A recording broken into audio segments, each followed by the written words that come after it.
বিশ্বনবী নিজেও এই কাবাগরের নির্মাণ কাজ করেছেন। কাবাগর যখন ভেঙে গেল, মক্কার কুরাইশরা ডিসাইড করলো আমরা কাবা বানাবো, পাথর লাগবে কোত্থেকে, ওই জায়গা থেকে পাথর নিয়ে আসবো। সবাই পাথর আনতে শুরু করলো। কুরাইশ ছেলেরা বললো আমরা বাদ যাবো কেন, আমরাও আনবো। ছোট্ট ছোট্ট বাচ্চারা লুঙ্গি খুলে, লুঙ্গিটার এরকম ভাঁজ করে কাঁধের মধ্যে রেখে এটার উপরে একটা পাথর নিয়ে নিয়ে তারা আনতে লাগে। সব বাচ্চারা আনে একটা পাথর, কয়টা? আর লুঙ্গি খোলা। লুঙ্গি কি? বিশ্বনবীও ছোট্ট, কিন্তু উনি লুঙ্গি খোলেন না। সুবহানাল্লাহ বলবেন না? উনিও ছোট্ট, ওনার ফ্রেন্ড যারা, ওনার সমবয়সা যারা লুঙ্গি খুইলা এরকম বাস করছে, ল্যাংটা হইয়া পোলাপান গরমের কালে ল্যাংটা হয়ে পুকুরের মধ্যে ডুবাডুবি আছে না নাই? সব জায়গায় একই সিস্টেম। তো লুঙ্গি ভাঁজ করে এই জায়গায় রেখে সব বাচ্চারা একটা করে পাথর টানে। বিশ্বনবী টানে দুইটা করে, কয়টা করে? কিন্তু পরনের লুঙ্গি পরনে আছে না নাই? লুঙ্গি খোলেন না। এটা তো সাধারণ মানুষ না, এটা অসাধারণ মানুষ। এটা যেন তেন মানব নয়, এটা মহামানব, ঠিক কি না? আপনি ব্রিটিশ মিউজিয়ামে ঢুকবেন, সাদা পাথরের ফলকে লেখা as a father, as a teacher, as a lawgiver, as a lawmaker, as a reformer of the society, as a commander, as a messenger, Muhammad is the superman of the world. সুবহানাল্লাহ পড়েন। বুক ফুলে যায় আমাদের, কলিজা ঠান্ডা হয়ে যায়, ঠিক কি না? বিশ্বনবী দুইটা করে পাথর টানে, ওনার বয়সের বন্ধুরা টানে একটা। বিশ্বনবীর চাচা আবু তালেব বলল, মুহাম্মদ তুমি ছোট্ট মানুষ, তোমার বয়সের ছেলেরা পাথর টানে একটা, তুমি টানো দুইটা। আর সবাই লুঙ্গি খুলে ফেলেছে যাতে কাঁধের মধ্যে ব্যথা না পায়, চোট না পায়। তুমি যেহেতু দুইটা করে পাথর টানো, তুমিও তোমার লুঙ্গি খোলো। খোলো, লুঙ্গি খুলে রাখো, ছোট্ট মানুষ, কি হয়েছে, খোলো না একটু। এরকম মুরব্বীরা অনেকে বলে, কি বলে না? বাংলাদেশে এরকম আছে, মুরব্বীরা বলে আরে লুঙ্গি খুলবে, সমস্যা নাই, ছোট্ট মানুষ না। এগুলো করবেন না। যত ছোট্ট বাচ্চা হোক, ওর একটা প্রেস্টিজ আছে না নাই? ওর একটা সম্মান আছে না নাই? এখন থেকে যদি এই অসম্মানগুলো শিখান, ইচ্ছা মতো ঘুষ খাবে, ঘুষ খাইয়া কোপায় ফেলবে সব। শরম থাকবে না, লজ্জা থাকবে না, টেবিলের উপর দিয়েও নিবে, নিচ দিয়েও নিবে, এরকম বেয়াদব আছে না নাই? ছোটবেলা থেকে আদব ঢুকিয়ে দেন, ছোটবেলা থেকে সম্ভ্রম বোধ ঢুকিয়ে দেন, ছোটবেলা থেকে প্রেস্টিজ ঢুকিয়ে দেন, আল্লাহর ওলি হয়ে যাবে, ঠিক কি না? ছোটবেলা থেকে মেয়েগুলোর মাথায় পর্দা নামিয়ে দেন, বুকের মধ্যে ওড়না দিয়ে দেন, ওদের ওড়না সরাবেন না। বইলেন না ছোট্ট মানুষ, বোরকা পরার দরকার নাই, এরকম আল্লাহ দিয়ে যদি বড় করেন, এগুলাই তসলিমা নাসরিন হবে, এগুলাই ঐশী হবে, এগুলাই রামদা দিয়ে মা বাবার কোপাবে, জোরে বলেন ঠিক কি না? আগে মাহফিলের বিষয় দিতে হুজুর, প্রধান বক্তা আপনি, আপনার আলোচনার বিষয় মাতা পিতার খেদমত। এখন দেখ হুজুর, খেদমতের গুল্লি মারি, বিষয় হচ্ছে মাতা পিতারা যাতে রামদা দিয়া না কোপায়, এই বিষয়ের উপর ওয়াজ করবেন, ঠিক কি না? ঐশী এসপি বাবা না, মা কত শিক্ষিতা, কোপাইয়া সাইজ করে ফেলছে। এজন্য ইসলামী শিক্ষাগুলো শেখানোর দরকার আছে না নাই? বিশ্বনবী বললেন না চাচা, I can't do it, I feel shy. ও চাচা, আমার শরম লাগে। কি লাগে? এই শরমের একটা গুরুত্ব আছে না নাই? বিশ্বনবী এক সাহাবীর পাশ দিয়ে যাচ্ছেন, ওই সাহাবীর বড় ভাই ওরে ধমকায়, এত শরম পাস কেন? এত শরম পাইলে জীবনে কি করবি? বিশ্বনবী বললেন না না, ইযা লাম তাস্তাহি ফাসনা মা শি'তা, তোমার যখন শরম থাকবে না, তুমি সবই করতে পারবা। ছোট ভাইটার এরকম ধমক দিও না, ও শরম পায় খুব ভালো, শরমটা খুব ভালো জিনিস, ঠিক কি না? এখন শরম নাই, লাজ নাই, লজ্জা নাই, ভালোবাসা নাই, বিয়ে করেও মানুষ আনন্দ পায় না, ঠিক কি না? মেয়েদের সাথে সব সময় ঘুরে, তো তোর বউরে নিয়ে তুই আনন্দ পাবি কেমনে? আমাদের দেহে একটা ইলেকট্রিক্যাল ভাইব্রেশন আছে, ডিফারেন্ট সেক্স, ডিফারেন্ট লিঙ্গের সাথে যখন কেউ মিলবে, একটা মেয়ের পাশে বসবে একটা ছেলে, তার মধ্যে এমনি ভাইব্রেশন শুরু হবে, ঠিক কিনা? কিন্তু বিয়ের আগে এই ভাইব্রেশন গুলো শেষ। কম্বাইন্ড শিক্ষা ব্যবস্থা, এইদিকে বয়ফ্রেন্ড, এইদিকে গার্লফ্রেন্ড একসাথে বসে, বিয়ের আগে লাজ শরম সব শেষ হয়ে যায়। এজন্য বিয়ের পরে তাদের দাম্পত্য জীবনে কোনো আরাম নাই, সুখ নাই। আপনার সুখ তো আল্লাহ শুরু করেছে বিয়ে দিয়ে। বাসরাতে বউয়ের ঘুমটা যখন আপনি তুলবেন, লজ্জায় তার চেহারাটা যখন লাল হয়ে যাবে, তখনই তো আপনার সুখ আল্লাহ ঢালতে শুরু করবে, চিল্লায় বলেন ঠিক কি না? এখন বউয়েরও শরম নাই, জামাইয়েরও শরম নাই, কারণ এই ক্লাস আগেই পার করে আসছে, ঠিক কি না? এই ছেলে মেয়েদের সাথে ওঠা বসা, মেলা মেশা, ফ্রি মিক্সিং, এগুলো তো আগেই শেষ, আগেই শেষ। এখন বলে আমার জিএফ আসছে, জিএফ, আমার বিএফ আসছে, বিএফ। এগুলো কি? জিএফ কি রে? ওই যে কয় গার্লফ্রেন্ড। সব জানে। বয়ফ্রেন্ড ফেসবুকে আমি দেখলাম লেখছে ক্রাশ খাইছে, ক্রাশ। কি রে, এটা কই পাওয়া যায়? হুজুর এটা ওইটা না। আহা, কপাল পোড়ায় জাতি, শরম নাই, লজ্জা নাই। লাজ লজ্জা খুব ভালো জিনিস আমার ভাইয়েরা। কোন এলাকায় দেখি এই ক্যান্টনমেন্ট দৌলতপুরের মধ্যম শাহ দৌলতপুরে যাদের কানে আমার মাইকের আওয়াজ যায়, মায়েরা বোনেরা, লজ্জা শরম তোমাদের ভূষণ, এটা তোমাদের সিকিউরিটি, এটা তোমাদের সেফ গার্ড। এজন্য বেশরম হবা না, নির্লজ্জের মতো পাখি ড্রেসের জন্য কান্নাকাটি করবা না, লেহেঙ্গার জন্য বায়না ধরবা না, বোরকা পরবা, সম্মান বাড়াবে কে? লাজ শরম হারাবেন, নিজের কপালে নিজে কুড়াল মারবেন। এই জন্য দাম্পত্য জীবনে সুখী না। আমাদের কাছে এসে বলে, হুজুর আমার বউরে আমার ভালো লাগে না। তো ভালো লাগবো কেন? তুই তো আরো 10 ক্লাস পার করে আসছিস, এমন কোন আকাম কুকাম নাই, তুই করস নাই। তো তোর বউরে তোর চোখে রাজরানী লাগবে কেন? তোর বউরে তো তোর কাছে কর্মচারীর মতো মনে হবে, ঠিক কি না? এজন্য লাজ শরম শিখাবেন। বাচ্চারে কোনোদিন প্যান্ট খুলতে বলবেন না মানুষের সামনে। বিশ্বনবী বললেন, চাচা আমি খুলবো না। কি বললেন? চাচা আই ফিল শাই, লজ্জা লাগে, আমি খুলবো না। আবু তালেবও ছাড়ার পাত্র না। না রে ভাতিজা, ছোট্ট মানুষ, তুই বুঝোস না, তোর কষ্ট হয়। বিশ্বনবী কয় কষ্ট হয়, তারপরেও খুলবো। এত লাজুক ছিলেন এই লোকটা। কুমারী নারীর চেয়েও বিশ্বনবী বেশি লাজুক ছিলেন, সুবহানাল্লাহ। এই জন্য নারীরা বিশ্বনবীর কাছে প্রশ্ন করতে আসতো না, লজ্জায়। বিশ্বনবীও লজ্জা পায়, নারীরাও লজ্জা পায়। প্রশ্ন হবে, উত্তর হবে। এই জন্য আল্লাহ বললেন, নবী সাহাবারা আপনার কাছে আসে, প্রশ্ন করে, দৈনন্দিন জীবনের জীবন ঘনিষ্ঠ বিষয়গুলো জেনে যায়, নারীরা আসতে পারে না। এই জন্য আমি আপনার বিবির সংখ্যা বাড়িয়ে দিলাম, সব নারীরা আপনার বিবির কাছ থেকে মাসালা জেনে নিবে। অনেকে বলে বিশ্বনবী নারীর দেহ ভোগ করার জন্য 13টা বিয়ে করছে। কপাল পোড়া, কপাল পোড়া। আমার নবীর ইতিহাসই জানে না। বিশ্বনবীর প্রথম বিয়েটা ছিল 25 বছরের বয়সে। কত বছর? ওনার বয়স ছিল 25। বিয়ে করেছেন সাইয়্যিদাতুনা খাদিজাকে, ওনার বয়স ছিল 40। তখন বিশ্বনবী তাগড়া যুবক, 25 বছর বয়স। কেমন যুবক? যিনি মক্কার সবচেয়ে বড় কুস্তিগিরকে ডান হাতে তুলে মাটির মধ্যে 3টা আছাড় মেরেছে। বিশ্বনবী বলতেন, আমার হাতে 40 জন জান্নাতি লোকের শক্তি দিয়েছে কে? ওই শক্তিশালী পুরুষরা। বয়স যখন তার 25, রক্ত গরম তাগড়া যুবক, বিয়ে করলেন 40 বছরের এক মহিলা। বিশ্বনবীর সব বিয়ে ছিল বিধবাদেরকে আশ্রয় দেওয়ার জন্য। একটা মাত্র বিয়ে ছাড়া, সেটাও আকাশের উপর থেকে বিয়ে পড়িয়েছে কে? জান্নাতি রেশমের কাপড়ের মধ্যে আয়েশার চেহারা এনে জিব্রাইল বললেন, মেয়েটারে কেমন লাগে? নবী বললেন, ভালো লাগে। আর এক সপ্তাহ পরে আবার ছবি এনে বললেন, ও নবী, আবু বকরের মেয়ে, আল্লাহ সরাসরি বিয়ের প্রস্তাব পাঠিয়েছেন। বিশ্বনবী বললেন, জিব্রাইল তুমি যদি বিয়ের ঘটক হও, আল্লাহ যদি হয় কাজী, আমি মুহাম্মদ রাজি। হয়ে গেল বিয়ে। বিশ্বনবী 50 বছরের আগ পর্যন্ত সেকেন্ড ম্যারেজ করে নাই। সুবহানাল্লাহ কইতে মন চায় না মিয়া? কপাল পোড়া। এরা বলে নারী লোভী মুহাম্মদ 13টা বিয়ে করেছে। নাস্তিকেরা বলে পড়েন নাউযুবিল্লাহ। 4টা কারণে বিশ্বনবীর এতগুলো বিয়ে হয়েছে। জোরে বলেন কয়টা? একটা হচ্ছে এডুকেশনাল কজ, একটা হচ্ছে লিগ্যাল কজ, একটা হচ্ছে সোশ্যাল কজ, আর একটা হচ্ছে পলিটিক্যাল কজ। এডুকেশনাল কজ যেটা প্রথমে বললাম, নবীর কাছ থেকে শিখতে আসতো পুরুষেরা, নারীরা শিখতে পারে না, মাসালা জানতে পারে না। আল্লাহ বললেন, বেশি করে বিয়ে করো, মাসালাগুলো তোমার বিবিদের কাছে জানাও। হায়েজ নেফাজের মাসালা, বিয়ে করলে স্বামী স্ত্রীর দাম্পত্য জীবনের মাসালা। ও নবী, তুমিও বলতে লজ্জা পাও, নারীরা শুনতে লজ্জা পায়, তোমার বিবিদের কাছ থেকে এসে এসে শিখে যাবে রে নবী। 1 নম্বর কজ এডুকেশনাল। 2 number legal. অনেকে ছেলে দত্তক রাখে, পালক পুত্র। খবরদার, পালক পুত্র কোনদিন আপনার আপন পুত্র হতে পারে। যায়েদ বিন হারেসাকে বিশ্বনবী ছেলের মতো রাখলেন। সবাই বলতে আরম্ভ করলো, যায়েদ বিন মুহাম্মদ, মুহাম্মদের ছেলে যায়েদ। আসলে কি মুহাম্মদ সাল্লাল্লাহু আলাইহি ওয়াসাল্লামের ছেলে না, হারেসার ছেলে। এইটা বোঝানোর জন্য যায়েদ বিন হারেসা যখন জাইনাব বিন জাহাশকে তালাক দিলেন, বিশ্বনবী বললেন, তুমি তোমার পালক পুত্রের বউকে এখন বিয়ে করবা। সুবহানাল্লাহ। Legal cause, to inform the society the legal rule of ইসলাম।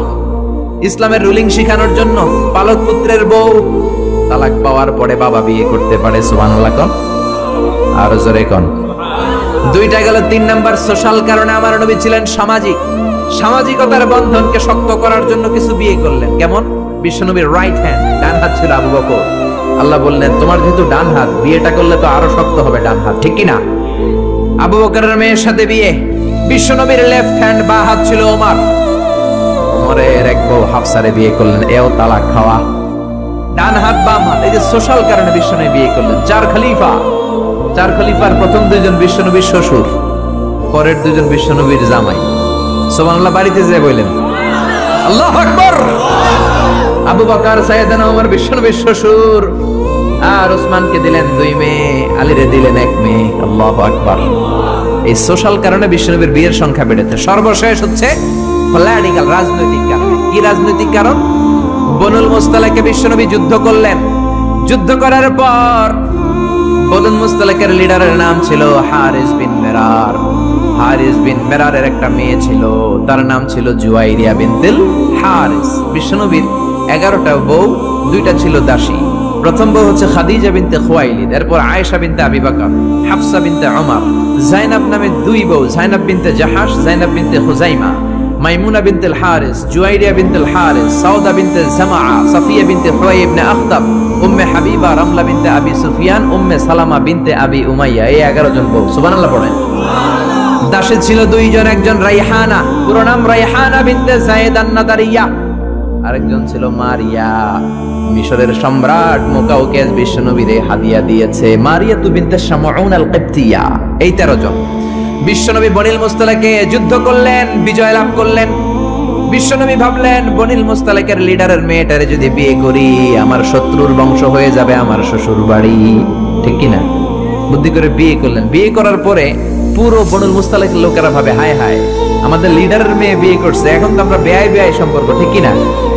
আর কিলাকিলির দরকার নাই, আর তলোয়ার নিয়ে মারামারির দরকার নাই। তলোয়ার ফালা, সবাই একসাথে জড়ো হয়ে অ্যাসেম্বলি কর। মুহাম্মদ রে ডাক। বিশ্বনবী আসলেন। এবার সবাই বলল মুহাম্মদ আমাদেরকে পড়িয়ে দাও লা ইলাহা ইল্লাল্লাহু মুহাম্মাদুর রাসূলুল্লাহ। দেহ ভোগের জন্য মুহাম্মদ একটা বিয়ে করে নাই, জোরে বলেন ঠিক কি না? এডুকেশনাল কারণ, লিগ্যাল কারণ, সোশ্যাল কারণ, পলিটিক্যাল কারণ। আবার ইহুদির এক মেয়েকে বিয়ে করলেন বিশ্বনবী, সাফিয়া। খায়বারের যুদ্ধের পরে, ওই বিয়ের পরেও শত শত ইহুদি কালিমা পড়ে মুসলমান হয়েছে। বিশ্বনবী বললেন না চাচা, আমার লুঙ্গি খোলার দরকার না, আমি এমনিই পারি। মনে আছে? ভুলে গেছেন? মনে আছে তো? ও চাচা, আমি এমনিই পারি, আমি 2টা করে পাথর টানবো, সমস্যা নাই, লুঙ্গি খুলবো না। আবু তালেব ছাড়ার পাত্র নয়। আবু তালেব বলে ভাতিজা তুমি লুঙ্গি খোলো। বিশ্বনবী তো লুঙ্গি খোলে না। এটা তো সাধারণ নবী না, এটা অসাধারণ নবী, ঠিক কি না? 5 বছর হালিমার বাড়িতে ছিলেন। হালিমা দুধ খাওয়ালো। হালিমা বলল মুহাম্মদ রে দুধ খাওয়াতে নিলাম, কিন্তু আজীব তামাশা, আমার ডান স্তনের দুধটা খায়, বাম স্তনের দুধ তো খাওয়াতে পারি না। বাম স্তনের দুধটা মুখে ঢোকাতে পারি না। 5টা বছর ছিল, 2 বছর দুধ খাইলো, একদিনের জন্য আমার বাম স্তন টাচ করে নাই। কারণ হালিমার আরো কয়েকটা ছেলে মেয়ে ছিল। উনাইসা নামে এক মেয়ে ছিল, শাইমা নামে আরেক মেয়ে, আব্দুল্লাহ নামে এক ছেলে। এরাও দুধের বাচ্চা ছিল। বিশ্বনবী যদি একাই 2 স্তনের দুধ সাবার করে ফেলেন, তাহলে দুধ ভাই বোনরা খাবে কি? 2 বছর বাচ্চা মুহাম্মদ ইনসাফ প্রতিষ্ঠা করেছেন, কোন ঠিক কি না? আবার হালিমা বলে এই ছেলেটারে আমি 5 বছর রাখলাম, এই 5 বছরে কোনোদিন কুরাইশি মুহাম্মদ রে কান্না করতে দেখি নাই। শুধু একটা সময় কান্না করত। এই ছেলেটা ক্ষুধার অভাবে কাঁদে নাই, ব্যথা পেলে কোনোদিন মুহাম্মদ কাঁদে নাই। শুধু লজ্জাস্থানের জায়গা থেকে কাপড়টা একটু সরে গেলে শিশু মুহাম্মদ কেঁদে উঠত। বিশ্বনবী বললেন চাচা আমি লুঙ্গি খুলবো না, আমি 2টা নিতে পারবো। আবু তালেব বলল সমস্যা নাই, খোলো। বিশ্বনবী কয় না খুলবো না। আবু তালেব বিশ্বনবীর লুঙ্গির গোছায় ধরে টান দিলেন। টান দিতে দেরি হয়ে যায়, বিশ্বনবীর বেহুশ হতে দেরি হয় না। বেহুশ হয়ে পড়ে গেলেন, লুঙ্গি আর খোলা হয় নাই। বিশ্বনবীর লজ্জাস্থান পৃথিবীর কেউ দেখে নাই, চিল্লায় পড়েন আল্লাহু আকবার। এজন্য লজ্জাশীলতা শিখাবেন। লজ্জাশীলতা সব নারীদের ভূষণ। দৌলতপুর বাইতুন নূর জামে মসজিদ, এই বাইতুন নূর ধরে ধরে এত কথা চলে আসছে, ঠিক কি না? বাইতুন নূর এসেছে কাবা ঘর থেকে। এই কাবা ঘর ইব্রাহিম আলাইহিস সালাম বানালেন। বানানোর শেষ আল্লাহ বলেন ইব্রাহিম আজান দাও। কি দাও? জোরে বলেন কি দাও? আজান দেননি আপনারা নাকি খালি মুয়াজ্জিন দেয়? আপনিও দিবেন, আজান দিলে মর্যাদা বাড়ায় কে? আতওয়ালুল আ'নাক ইয়াউমাল কিয়ামাহ, দুনিয়ার বুকে যারা আজান দিবে কিয়ামতের দিন তাদের গলাগুলো সবার চাইতে জিরাফের মতো উঁচু হয়ে থাকবে। দেখলেই বুঝা যাবে এই মুয়াজ্জিন ছেলেগুলো সব। আল্লাহু আকবার। কিসের আজান দিব? আল্লাহ আল্লাহ বললেন, ও ইব্রাহিম, ঘর বানালা, ঘরটা জিয়ারত করতে হবে, আজান দাও, তাড়াতাড়ি আজান দাও। আযিন ফিন নাস বিল হজ, ও ইব্রাহিম আজান দাও। সাইয়েদনা ইব্রাহিম বললেন, মানুষ নাই, পাখি নাই, প্রাণী নাই, কেউ নাই, আজান দিলে কে শুনবে? আল্লাহ বললেন, ইব্রাহিম তোমার দায়িত্ব, তুমি আজান দাও, আমি গোটা বিশ্বের সব মানুষের কানে আজান পৌঁছে দেব। আজান দিলেন, আল্লাহ পৌঁছায় দিলেন। আমরা যারা আসি নাই আমরাও শুনেছি মায়ের পেটে, মায়ের পেটে এই আজান আমাদের কানেও এসেছিল। যারা পেটেও ছিলাম না, আলামুল আরওয়াহে তাফসীর এসেছে, তাদের কানেও এসেছে। এই আজান শুনে যারা সাড়া দিয়েছে, লাব্বাইক বলেছে, তাদেরই নসিবে আছে কাবা ঘর জিয়ারত করা। জোরে বলেন সুবহানাল্লাহ। এজন্য মসজিদে দানের দরকার আছে না নাই? মসজিদে নামাজের জন্য যাওয়ার দরকার আছে না নাই? ওয়াজে অনেক মানুষ হয়, মসজিদে লোক হতে যায় না, কি আজীব তামাশা। বিশ্বনবীর সময়ে ফজরের নামাজ জুমার নামাজ ছিল একই দৃশ্য। আমাদের দেশে ফজরের সালাত জুমার আর সালাত এক দৃশ্য না? মাশাআল্লাহ, এক দৃশ্য। ফজরের সময় লোকই নাই, আর জুমার সময় ঠেলাঠেলি আছে না নাই? সারা বছর নামাজে যায় না, জুমার সময় এক ফার্স্ট কাতারের মুসল্লি আছে না নাই? দুইটা এক হইতে হবে। হ্যাঁ, ফজরের সালাতে যে দৃশ্য, জুমার সালাতে একই দৃশ্য। তাইলে কালিমার পতাকা উড়াই দিবে কে? স্লোগান দিয়ে উড়াইতে পারবেন না, মাহফিলে এসে উড়াইতে পারবেন না। মসজিদমুখী হইতে হবে, মসজিদে যাবেন। এলাকার যুবক ভাইরা তোমরা মসজিদে যাবা, রাজি আছো তো? রাজি? সত্যি সত্যি বলছো না মিথ্যা মিথ্যা বলছো? যাবা তো? মসজিদগুলো আমাদের আবাদ করতে হবে ইবাদত দিয়ে। মসজিদে টাইলস হয়েছে, এয়ার কন্ডিশন হয়েছে, কার্পেট হয়েছে, মাগার মুসল্লি হয় নাই, ঠিক কি না? বিশেষ করে ফজরের সালাত মসজিদে যাবা। কে কে যাবা না হাত তোলো? 1 2 3 4। ওই যে আরেকজন এবে তুলে রাখছে, বুঝতে পারে না, উনি আবেগে তুলে ফেলছে। মসজিদে যেতে হবে ফজরের সালাতে, রাজি আছেন তো? আল্লাহ কবুল করুক, করেন আমিন। আমি খুতবার শুরুতে একটা আয়াত তেলাওয়াত করেছি। আয়াতটা হচ্ছে সূরাতুল মুলকের। কোন সূরা? সবাই বলেন নাই কোন সূরা?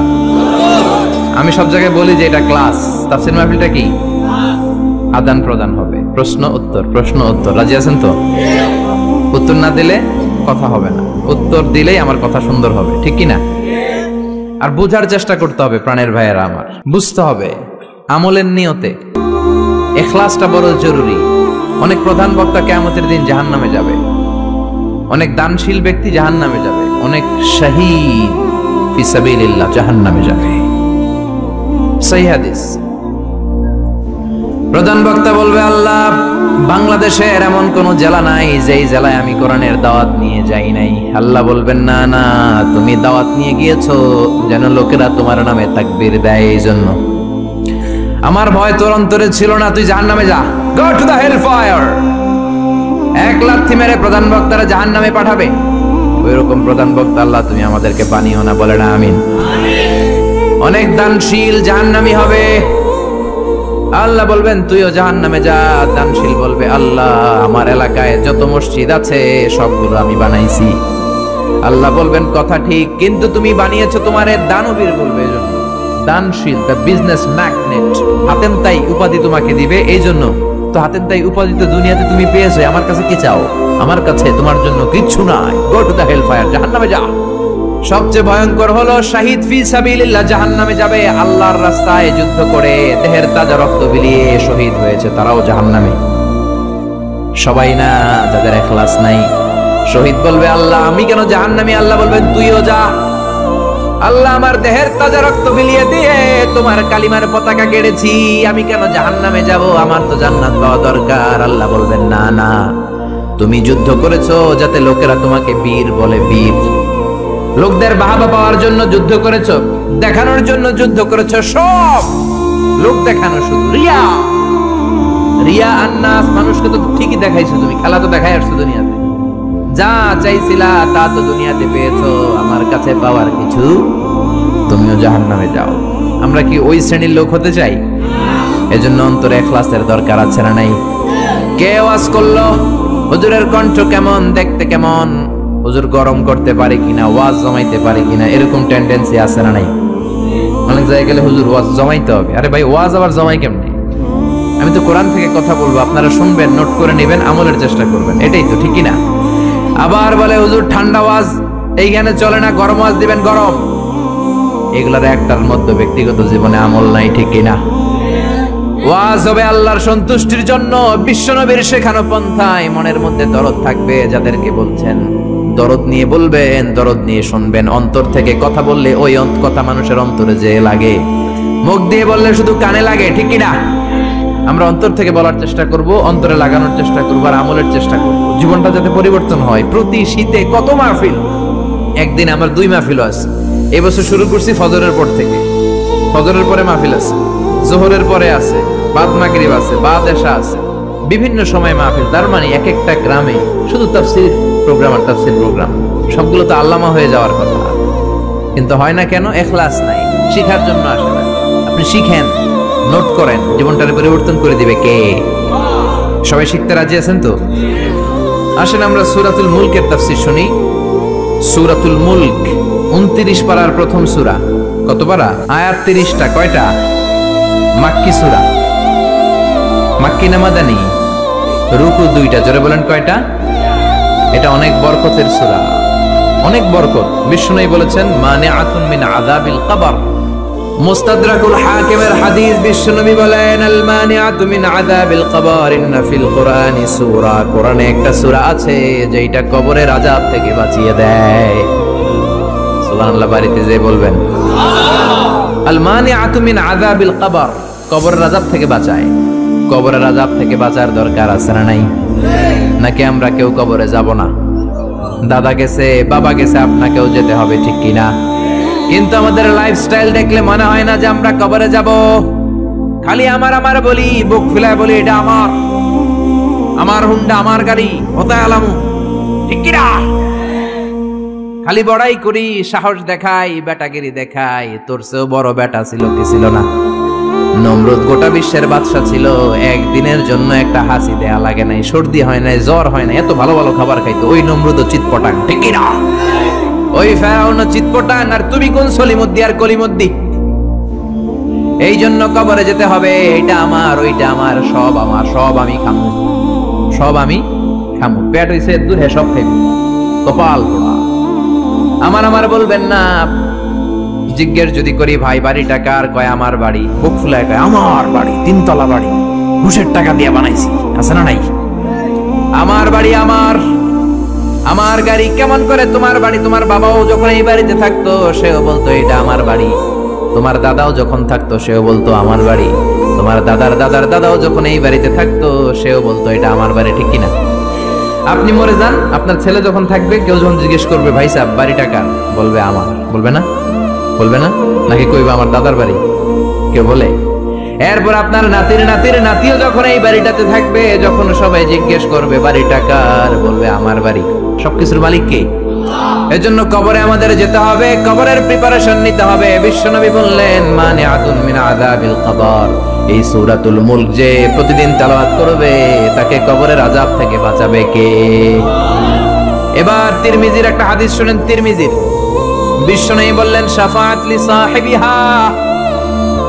এই সূরাটা, এই সূরার তেলাওয়াতকারীর জন্য কিয়ামতের দিন সুপারিশ করবে। খুশি না বেজার? ও মিয়া, কোরআন যদি আল্লাহর কাছে কারোর জন্য সুপারিশ করে, ওই সুপারিশ আল্লাহ ফেলতে পারবে নাকি? প্রধানমন্ত্রী শেখ হাসিনার কাছে যদি অর্থমন্ত্রী সুপারিশ করে, কারোর জন্য ফেলতে পারবে? পররাষ্ট্রমন্ত্রী যদি অনারেবল প্রাইম মিনিস্টার শেখ হাসিনার কাছে সুপারিশ করে, ফেলতে পারবে? কারণ পররাষ্ট্রমন্ত্রীর সুপারিশ, অর্থমন্ত্রীর সুপারিশ। তেমনি কোরআন যদি সুপারিশ করে, ওই সুপারিশ আল্লাহ ফেলবে না, ঠিক কি না? সহিহুল জামেতে আরেকটা হাদিস এসেছে, বিশ্বনবী বলেন খাসামাত আন সাহিবিহা। এই সূরাটা কিয়ামতের দিন আল্লাহর সাথে তর্ক করবে, ঝগড়া করবে, ডিবেট করবে। আল্লাহর সাথে তর্ক, কত সাহস! কি নিয়ে তর্ক? বলবে আল্লাহ যতক্ষণ না তুমি এই সূরার তেলাওয়াতকারীকে জান্নাতে না ঢুকাবা, আমি তর্ক করতেই থাকবো। আল্লাহু আকবার। হাত্তা দাখালাহুল্লাহুল জান্নাতা, যতক্ষণ আল্লাহ তারে জান্নাত না দেয় ততক্ষণ পর্যন্ত এই সূরাটা ঝগড়া করবে। আবার বিশ্বনবী বলতেন মান ক্বারা বিহা ফি লাইলাতিন ফাকাদ আকসারা ওয়া আতাবা, যে ব্যক্তি রাত্রে বেলায় সূরাতুল মুলক তেলাওয়াত করে ঘুমাবে সারা রাত কোরআন তেলাওয়াতের সওয়াব তার আমলনামায় দিবে কে? এজন্য বিশ্বনবী বলতেন আমি চাই আমার প্রতিটা উম্মতের হৃদয়ে এই সূরাটা গাঁথা থাক, আমি চাই আমার প্রতিটা উম্মতের কলিজার ভিতর এই সূরাটা মুখস্থ থাক। মুখস্থ করতে রাজি আছি না নাই? আয়াত মাত্র 30টা, সবাই বলেন কয়টা? এক মাসে কয়দিন? প্রতিদিন এক আয়াত করে মুখস্থ করলে লাগবে কয়দিন? এক মাসে মুখস্থ হয়ে যাবে। করবেন নি? করবেন? এটা আপনাদের বাড়ির কাজ। এটা কি? হোমওয়ার্ক। যেহেতু ক্লাস, বাড়ির কাজ দেওয়ার দরকার আছে না নাই? মুখস্থ করে ইমাম সাহেবের কাছে যাবেন, আজহারি হুজুর বাড়ির কাজ দিয়েছে, বাড়ির কাজ নেন। আমার সূরাতুল মুলক মুখস্থ হয়েছে, আপনি শুনেন। করবেন তো? মা বোনেরা, আপনাদের যাদের কানে আমার মাইকের আওয়াজ যায়, সূরাতুল মুলক মুখস্থ করবেন, নিজেরা পড়বেন, বাচ্চাকে শোনাবেন। কত সুন্দর হতে পারে আপনার ফ্যামিলিটা। ছেলে বলবে মা আমার 5 আয়াত মুখস্থ হয়েছে, তুমি কতদূর আগাইলা? মা বলবে আমার হয়েছে 7 আয়াত। বাবা বলবে আমি তো চাকরির কারণে পারি নাই, আমি করছি মাত্র 2 আয়াত। এরকম ফ্যামিলি চাই কি চাই না? চাই কি চাই না? এই সূরাটা এত বরকতের সূরা, সূরা আপনার চোখ খুলে দিবে। দিস সূরা is an eye opener for you. আপনার চোখ খুলে দিবে, আপনার ঘুমন্ত বিবেককে জাগিয়ে তুলবে, আপনার চিন্তার জগতে আলোড়ন সৃষ্টি করবে। একদল কপাল পোড়া আছে, এগুলো হচ্ছে নাস্তিক। আমরা আল্লাহরে বিশ্বাস করি, আমরা আস্তিক। যারা বিশ্বাস করে না তারা কি? এরা কয় আমরা আল্লাহরে বিশ্বাস করি না, আমরা অনেক জ্ঞানী। এরা বলে আমরা আল্লাহরে মানি না, কারণ আনসিন ইজ নাথিং, যেটা দেখি না ওটা বিশ্বাস করি না। বলে না? কপাল পোড়া, মিথ্যাবাদী। অনেক কিছু দেখে না কিন্তু বিশ্বাস করে। Do you see the air in the atmosphere? ভূমণ্ডলে যে বাতাস, বাতাস আপনি দেখেন? জোরে বলেন। So why do you believe on that? তাহলে বিশ্বাস করস কেন? Do you see the bad headache someone feel? একজন বলতেছে হুজুর মাথাটা ছিড়ে যায়, ফু দিয়ে দোয়া পড়ে দেন, মাথার ব্যথায় মরে যায়। ওই বেটার যে মাথায় ব্যথা দেখা যায়, কিন্তু মাথায় ব্যথায় বিশ্বাস করি কি করি না? আমরা অনেক কিছু দেখি না কিন্তু বিশ্বাস করি, ঠিক কিনা? আল্লাহরে তুই দেখবি কেমনে? তুই তো নিজেরই দেখোস নাই। আপনি কি আপনার চোখ দেখেন আয়নার সাহায্য ছাড়া? এই যে আমি তাকিয়ে আছি, আমার চোখটা আমি দেখি। আপনি কি আপনার পিঠ দেখেন আয়নার সাহায্য ছাড়া? আরে আয়না রাখলেও তো পিঠ দেখতে গেলে ঘাড় ভেঙে যাবে। কথা বলেন। কেমন করে তুমি আল্লাহরে দেখবা? আল্লাহ বলেন আমারে দেখা যায় না, আমার সৃষ্টির দিকে তাকা, আমার পাহাড়ের দিকে তাকা, ঝর্ণার দিকে তাকা। ঝর্ণা ঝর্ণা ঝর্ণা রে, বলনা বলনা বলনা রে, কার বিরহে পাগল পাড়া তুই, কার মিলনে ফুল ফসলে ভরা রে তোর দুকুল ভুই, কার মিলনে ফুল ফসলে ভরা রে তোর দুকুল ভুই। ঝর্ণা ঝর্ণা ঝর্ণা রে, বলনা বলনা বলনা রে, কার বিরহে পাগল পাড়া তুই। সুবহানাল্লাহ। ঝর্ণার দিকে তাকান, ঝর্ণার মালিক আছে না নাই? সাগরের দিকে তাকান, বুঝতে পারবেন আল্লাহ আছে না নাই? আকাশের দিকে তাকান, আকাশের মালিকরে খুঁজে পাবেন। এজন্য আল্লাহ বললেন গোলাম আমার সৃষ্টির দিকে তাকা, আমার সৃষ্টি নৈপুণ্যের দিকে নজর করে দেখ, আমি আছি। If someone sees something very carefully, he must find his God. He must find someone is controlling everything. অবশ্যই সে পাবে যে একজন সব নিয়ন্ত্রণ করে। কুফানগরীতে এরকম একজন নাস্তিক ছিল, কয় আমি আল্লাহরে মানি না। কেন মানো না? কয় আল্লাহরে দেখা যায় না, কেউ আমারে বিশ্বাস করাতে পারবে না স্রষ্টার অস্তিত্ব। লোকেরা বলল একজন পারবে। নাস্তিক বলে কি নাম? কয় ওই লোকের নাম হলো নু'মান ইবনে সাবিত, আমাদের ইমাম আবু হানিফা। সুবহানাল্লাহ। উনি তোমারে বুঝাতে পারবে আল্লাহ যে আছে। নাস্তিক বলে কই তোদের নু'মান নিয়ে আয়। ডেট দেয়া হলো আগামীকাল জুমার নামাজের পরে, তার সাথে তর্ক হবে। নাস্তিক আল্লাহর বিপক্ষে, ইমামে আবু হানিফা আল্লাহর পক্ষে, ঠিক কিনা? জুমার পরে হাজার হাজার মানুষ। নাস্তিক আসছে, শুধু আসে নাই ইমাম আবু হানিফা। কে আসে নাই? জোরে বলেন, কে আসে নাই? ইমাম আবু হানিফা আসেনি। 1 ঘন্টা দেরি। 1 ঘন্টা দেরি করে আসার পরে নাস্তিক রেগে মেগে বলে কোন লোকের সাথে তর্কের জন্য এসেছো? এই লোকের তো কোনো সময় জ্ঞান নাই। যার সময় জ্ঞান নাই এর সাথে কিসের তর্ক? সাইয়েদনা ইমাম আবু হানিফা বলে ইনদি উযুর, আই হ্যাভ এক্সকিউজ, আমার উযুর আছে। কি উযুর? কি উযুর আপনার? দেরি করলেন কেন? সাইয়েদনা ইমাম আবু হানিফা বললেন আমি ঘর থেকে বের হলে একটা নদী পড়ে, ওই নদীটা পার হয়ে আসতে হয়। নদীর সামনে গেলাম, আগে আগেই বের হয়েছি, কিন্তু নদীর সামনে কোনো নৌকা নাই, মানুষ নাই, মাঝি নাই, কিভাবে আসবো? তাকিয়ে দেখলাম বিশাল বড় একটা গাছ। হঠাৎ করে দেখলাম এমনি এমনি গাছটা দুই ভাগ হলো। হঠাৎ করে এমনি এমনি গাছের ভেতর থেকে তক্তা বের হলো। এমনি এমনি তক্তাগুলো জোড়া লেগে নৌকা হলো। এমনি এমনি নৌকাটা আমার সামনে চলে আসলো, কোনো মাঝি নাই। উঠে বসলাম, মাঝি ছাড়া নৌকাটা এমনি এমনি সা করে টান মেরে আমার ওই পারে নিয়ে গেল। নাস্তিক কয়, তো গো ইমাম মাথা ঠিক নাই, কি বলে এমনি এমনি নৌকা হয় নাকি, এমনি এমনি তক্তা হয় নাকি, কোন মিস্ত্রি ছাড়া গাছ কাটে নাকি? সাইয়েদে ইমাম আবু হানিফা বললেন, এই তো লাইনে আসছেন। এমনি এমনি গাছ কাটে তক্তা হয় না, এমনি এমনি বরাত ছাড়া গাছ কাটে না, এমনি এমনি মাঝি ছাড়া নৌকা চলে না। তাহলে পৃথিবীটা কেমন করে এমনি এমনি চলে? কেমন করে আকাশ হলো, কেমন করে সাগর হলো, কেমন করে নভমণ্ডল ভূমণ্ডল হলো? এমনি এমনি। যুক্তি আছে না নাই? এবার নাস্তিক কয়, খাইছে, এটা তো ভাবি নাই, এই ছোট্ট জিনিসটা আমি মানি না। এমনি এমনি গাছ হবে, তক্তা হবে, নৌকা হবে, মাঝি ছাড়া নৌকা চলবে, এমনি এমনি আমি মানি না।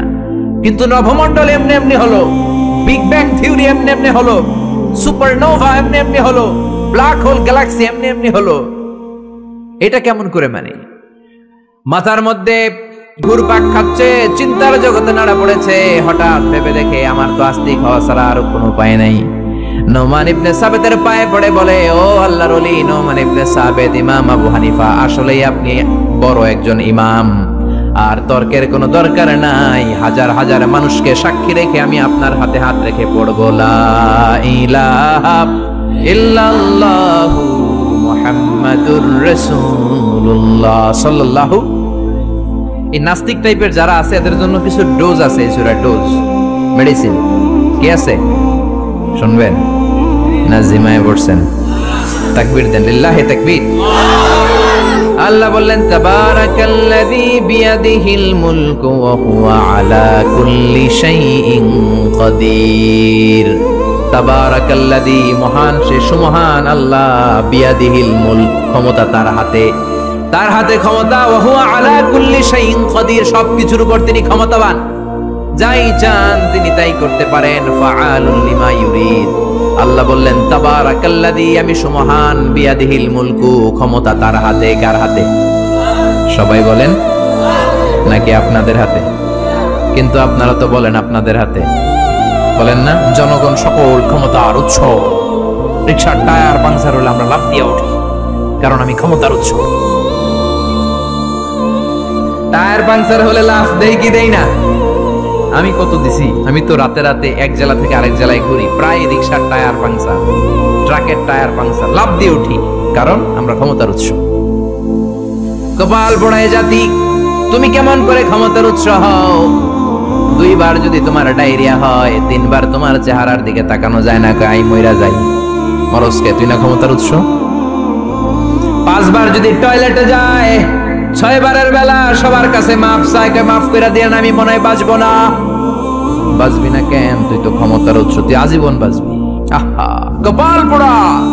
ক্ষমতার উৎস একজন, তিনি কে? আল্লাহ হলেন ক্ষমতার উৎস, আপনি ক্ষমতার উৎস নন।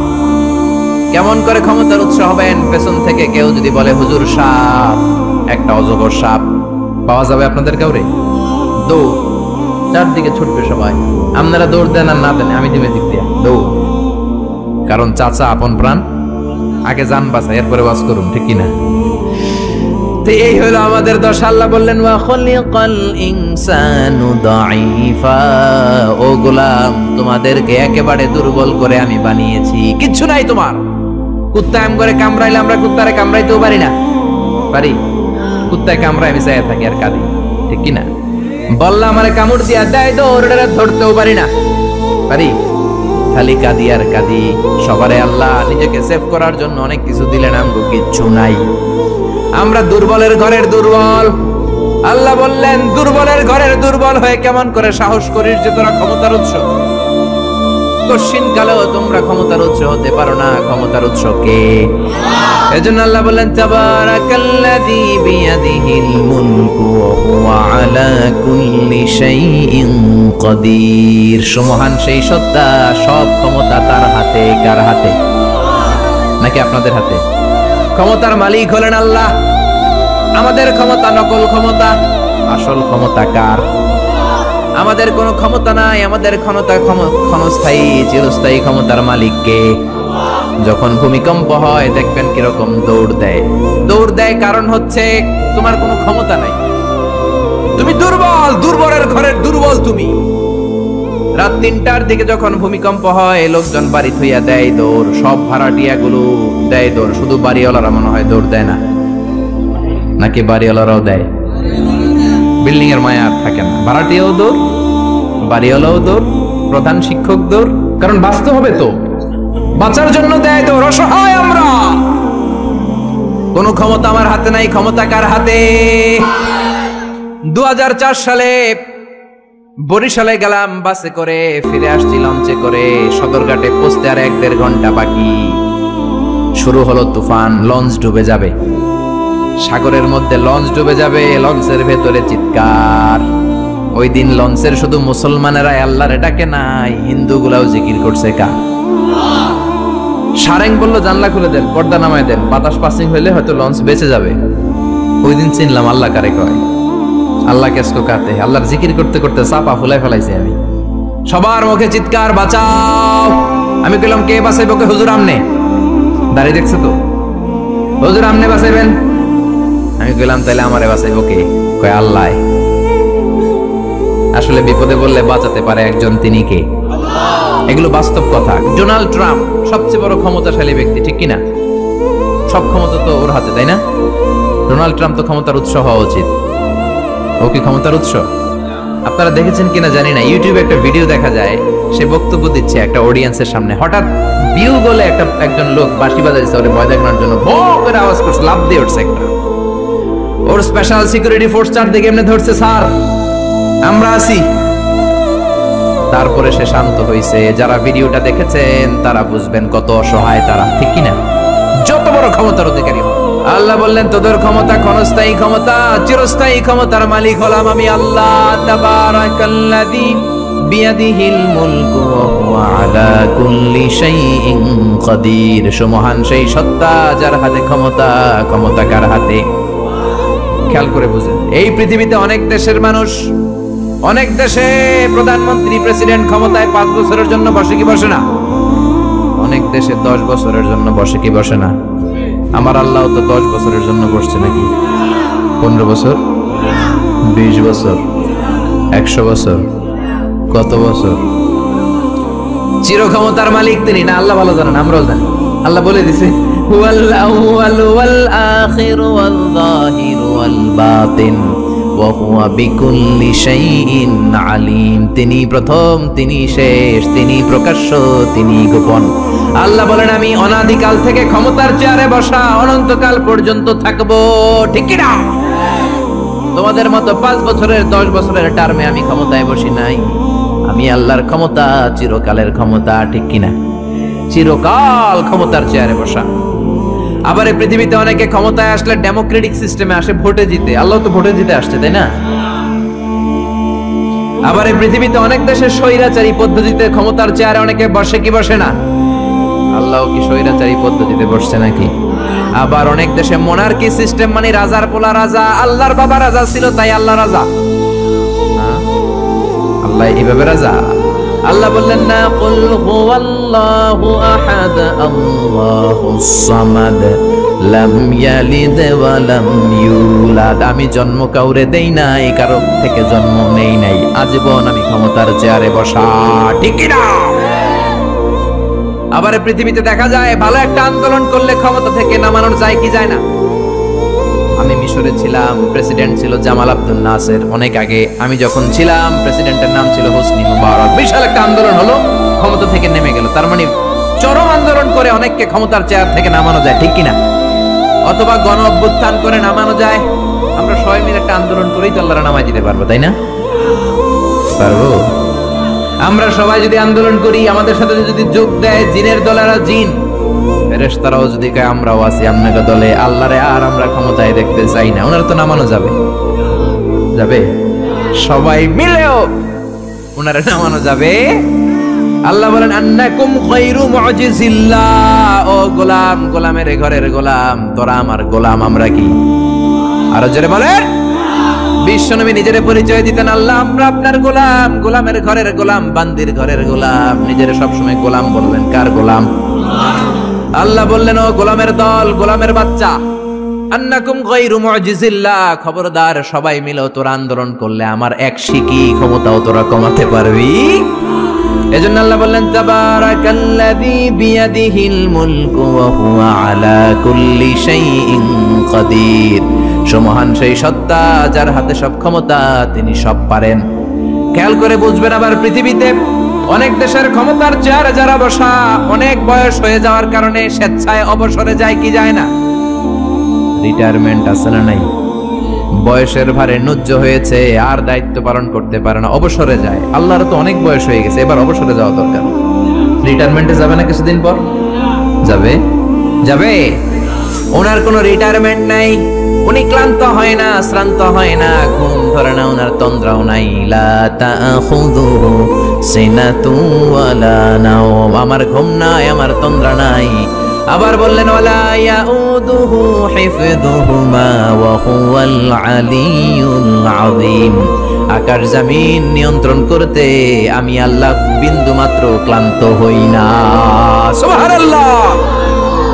বোঝা গেল এই ক্ষমতাটা আল্লাহর চিরদিনের কর্তৃত্ব, পাওয়ার, সভরেনিটি, অথরিটি, আজীবনের জন্য, ঠিক কি না? সে আল্লাহ বললেন, গোলাম, তাবারাকাল্লাযী বিয়াদিহিল মুলকু ওয়া হুয়া আলা কুল্লি শাইইন কাদির। ক্ষমতা আমার হাতে, আমি ক্ষমতার চেয়ারে বসাই আবার নামাই। যারা এখন গোটা বিশ্বের ক্ষমতার চেয়ারে আছে, বসিয়েছে কে? কুলিল্লাহুম্মা মালিকাল মুলকি তু'তিল মুলকা মান তাশাউ ওয়া তানজি'ুল মুলকা মিম্মান তাশাউ ওয়া তু'ইজ্জু মান তাশাউ ওয়া তুযিল্লু মান তাশাউ বিয়াদিকাল খায়র ইন্নাকা আলা কুল্লি শাইইন কাদির। ও আল্লাহ, আপনি ক্ষমতার মালিক, যারা চান ক্ষমতা দেন, যারা চান ক্ষমতা থেকে নামান। ডোনাল্ড ট্রাম্প আমেরিকার ক্ষমতার চেয়ারে বসিয়েছে কে? আবার গাদ্দারি করলে লাথি মেরে নামায় দিতে পারে কে? ওই আল্লাহ বললেন, ক্ষমতার মালিক আমি। কোনদিন বলবি না যে তোরা ক্ষমতার মালিক, আর বলবেন জনগণ সকল ক্ষমতার উৎস।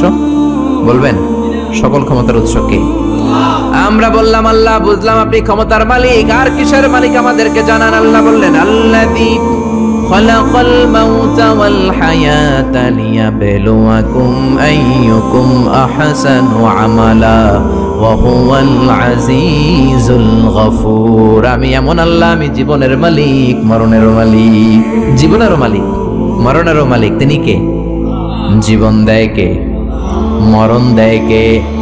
রব্বি আল্লাযী ইউহয়ী ওয়া ইউমীত। আমার আল্লাহ এমন আল্লাহ, তিনি জীবন দেন, তিনি মরণ দেন। আবার জীবন মরণের মাঝখানে তিনি একটা জিনিস রেখেছেন, যেটার নাম হলো রূহ। নাম কি? সবাই বলেন। রূহ দেখছেন তো না আপনারা? কে কে দেখেছেন? দাদা যখন মরে গেছিল দেখছেন কোন দিক দিয়ে বের হয় রূহটা? দাদি যখন মরছে কোন দিক দিয়ে বের হয় দেখছেন? আব্বা যখন মরছে কোন দিক দিয়ে বের হলো দেখেছেন নাকি? দেখা যায় না। জীবন মরণের মাঝখানে আল্লাহ রূহ দিলেন। এই রূহ আছে। মিজানুর রহমান আজহারী হাত নাড়ায়, কোরআন তেলাওয়াত করে, হাসে, কাঁদে। আপনাদের ভেতর রূহ আছে, আপনারাও হাসেন, নড়েন, চড়েন। রূহটা যখন বের হয়ে যাবে, লাশ হয়ে আমরা পড়ে যাব, ঠিক কি না? রূহ যতদিন থাকে ততদিন দেহটা জিন্দা। রূহ যখন শূন্যে উড়াল দেয়, দেহটা তখন হয় মুর্দা, ঠিক কি না? আল্লাহ বললেন, দুইটার মাঝখানে আমি রূহ রাখলাম। মক্কার কুরাইশরা জিজ্ঞেস করল, আব্দুল্লাহর বেটা মুহাম্মদ, রূহ কারে বলে? তুমি দাবি করেছো তুমি নাকি নবী। তুমি যদি নবী হও, রূহ কারে বলে বলো। বিশ্বনবী বলেন না, আকাশের দিকে তাকান, কারণ আমার নবী নিচ থেকে কিছু বলতেন না। গ্রিন সিগন্যালের অপেক্ষায় আছেন, উপর থেকে যদি ওহী আসে বিশ্বনবী উত্তর দিবেন। আল্লাহ বললেন, কুলির রূহু মিন আমরি রাব্বি ওয়া মা উতিতুম মিনাল ইলমি ইল্লা কালিলা। ও নবী, আপনি বলে দেন রূহটা আমার আদেশ। রূহটা কার আদেশ? কথা বলেন, রূহটা কার আদেশ? আল্লাহর আদেশে ঢুকে আল্লাহর আদেশে বের হয়। আল্লাহ ছাড়া এই ব্যাপারে কেউ জানে না, ঠিক না? আল্লাহ বললেন, ওমা উতিতুম মিনাল ইলমি ইল্লা কালিলা। তোমাদের জ্ঞান একেবারে কম। কলিল, কলিল মানে অল্প। সবাই বলেন, কলিল মানে কি? অল্প তোমাদের জ্ঞান। এই কলিলের ব্যাখ্যা কি? সাইয়েদনা মুসা আলাইহিস সালাম সাইয়েদনা খিজির আলাইহিস সালামের সাথে সাগরের মধ্যে ভ্রমণ করে, নৌকা দিয়ে নৌকার মধ্যে এসে বসেছে চড়ুই পাখি। চড়ুই পাখি ঠোঁট দিয়ে সাগর থেকে পানি খায়, পানি খাওয়ার কারণে ঠোঁটের মধ্যে পানি লেগে যায়। খিজির আলাইহিস সালাম বললেন, ও মুসা, পানি খাওয়ার কারণে চড়ুই পাখির ঠোঁটের মধ্যে যতটুকু পানি লেগেছে এই পানিটা গোটা বিশ্বের সব মানুষের জ্ঞান, আর সাগরের সব পানি জলরাশিগুলো হলো আমার আল্লাহর জ্ঞান। কালিল, অল্প জ্ঞান। আল্লাহ বললেন, খবরদার রুহুর পিছনে দৌড়াবি না, রুহুর পিছনে ছুটবি না, ছুটে কোনো লাভ নাই। রুহু কোন দিক দিয়ে ঢুকে কোন দিক দিয়ে বের হয় কেউ জানে না, একজন ছাড়া, তিনি কে? আপনি আজীবন রুহুর পিছনে দৌড়াইয়াও রুহু বের করতে পারবেন, কারণ রুহু ঢুকে কার অর্ডারে, বের হয় কার অর্ডারে। ইউনাইটেড স্টেটস অফ আমেরিকার এক মেডিকেল টিমের প্রধান বলল, আমি রুহু বের করে ছাড়ুম। কি বের করে ছাড়ুম? জোরে বলেন। আমি রুহু বের করে ছাড়বো, এটার মাধ্যমে আমি নোবেল প্রাইজ পাবো। I will be the Nobel laureate. রুহু বের করার মাধ্যমে আমি নোবেল প্রাইজ পাবো। সবাই কয়, কেমনে পাবেন? সে বলল, চল আমার সাথে মুমূর্ষু রোগী নিয়ে আয় কয়েকটা। আইসিইউর মধ্যে ভর্তি, আইসিইউ বুঝেন তো, ইন্টেনসিভ কেয়ার ইউনিটে থাকে, এরকম মাস্ক পরা, অক্সিজেন নেয়, ছাড়ে কৃত্রিম ভাবে। নিয়ে আয় কয়েকটা, গ্লাস ফিটিং করা রুমের ভিতরে ঢুকানো হলো। বলল, চেক হিজ বিপি, ওর বিপি মাপ। বিপি মানে ব্লাড প্রেশার। মাইপা দেখে বিপি আছে, ধাক্কা মারে না, ধপ ধপ ধপ। যতদিন বেঁচে আছি ধাক্কাটা আছে না নাই, এই দমটা আছে না নাই? দমটা চলে গেলে আপনি বাঁচবেন, কি হইবেন? ঠুস হবেন, ঠিক কি না? বিপি মাপ, বিপি চেক করে দেখে লোকটা বেঁচে আছে। ব্লাড প্রেশার ধাক্কা দেয়। চেক হিজ ওয়েট, ওজন মাপ। এবার ওজন মেপে দেখে ওজন হলো 80 কেজি। জোরে বলেন, কয় কেজি? 80 কেজি। এবার বলে, মুমূর্ষু রোগীটার মুখ থেকে অক্সিজেনের চেম্বার খুলে নে, মাস্ক খুলে নে। ডাক্তাররা বলল, অক্সিজেন খুলে নিলে তো মারা যাবে। মেডিকেল টিমের প্রধান বলে, মারা যাক, সমস্যা নাই, খুলে ফেল। মাস্ক খুলে ফেললো, অক্সিজেন নাই। লোকটার ছটফটানি বেড়ে গেল। ছটফট ছটফট করতে করতে লোকটা বিদায় নিল, মরে গেছে। এবার ডাক্তার বলে, বের কর, চেক হিজ বিপি, বিপি মাপ। পালস মাপ, দেখে পালস নাই। মরে গেলে পালস থাকে, বিপি থাকে না, কিন্তু ওজন থাকে কি থাকে না? ওজন থাকে। কয়বার ওজন মাপ? মরার আগে লোকটার ওজন ছিল কয় কেজি? জোরে বলেন। এবার ওজন মাপ, ওজন স্কেলের মধ্যে শোয়ানোর পরে ওজন দেখা যাচ্ছে মরার আগে ছিল 80 কেজি, মরার পর এখন হয়ে গেছে 78 কেজি। কমছে কয় কেজি? কয় পাইছি? সবাই কয় কি পাইছেন? কয় রুহু পাইছি। কয় কই পাইছেন? কয় মরার আগে ছিল 80 কেজি, মরার পর 78 কেজি, 2 কেজি নাই। যেটা উড়াল দিছে ওইটাই 2 কেজি। এইটাই রুহু আমি পাইছি। কিন্তু বিজ্ঞানের নিয়ম হচ্ছে, যে কোনো একটা এক্সপেরিমেন্ট থেকে আপনি ফাইনাল জাজমেন্ট দিতে পারবেন না, আপনাকে আরো নমুনা সংগ্রহ করতে হবে। আরো মুমূর্ষু রোগী আনা হলো ইন্টেনসিভ কেয়ার ইউনিট থেকে, গ্লাস ফিটিং করা রুমের ভেতরে ঢুকানো হলো। চেক দা বিপি, বিপি মাপ, ব্লাড প্রেশার, ওকে। ওয়েট, ওজন কত? এটার এই লোকের ওজন 70 কেজি। সবাই বলবেন কয় কেজি? এবার ওই লোকটার মাস্ক খুলে ফেলা হলো, অক্সিজেন মাস্ক। এই লোকটাও ছটফট ছটফট করে, ছটফটানি দিয়ে এই লোকটাও মরে যায়। এবার বলে, বিপি মাপ। মরা লোকের বিপি আছে নাই, কিন্তু ওজন আছে না নাই? ওজন স্কেলে শোয়ানো হলো। এই লোকটার মরার আগে ওজন ছিল কয় কেজি? এবার ওজন দিয়ে দেখে লোকটার ওজন হয়ে গেছে মরার পরে 71 কেজি। এবার যাবি কই? 1 কেজি মিলাবি কি দিয়া? মরার আগে বলছে, আগেরটার ক্ষেত্রে বলছে 2 কেজি কম, আগে ছিল 80, এখন 78। যেটা উড়াল দিছে ওইটাই রুহু। এবার বাড়ছে 1 কেজি, কই যাবে? আল্লাহ বলেন, কিয়ামত পর্যন্ত বিপি মাপতে পারবি, ওজন মাপতে পারবি, অনেক খেলা দেখাতে পারবি, মাগার রুহু খুঁজে পাবি না, ঠিক না? কারণ মা উতিতুম মিনাল ইলমি ইল্লা কালিলা, তোমাদের জ্ঞান আমি যতটুকু দিয়েছি একেবারেই কম। মরে গেলে এক একজনের এক এক অবস্থা হয়। কারোর শরীর জমাট বেঁধে যায়, ওজন বেড়ে যায়, কারোটা ফেসফেসে হয়ে যায়, গ্যাস বের হয়ে যায়, পাতলা হয়ে যায়। ওজন কম বেশি দিয়ে রুহু ধরা যাবে। এজন্য আল্লাহ বললেন, আল্লাযী খালাকাল মাউতা ওয়াল হায়াত।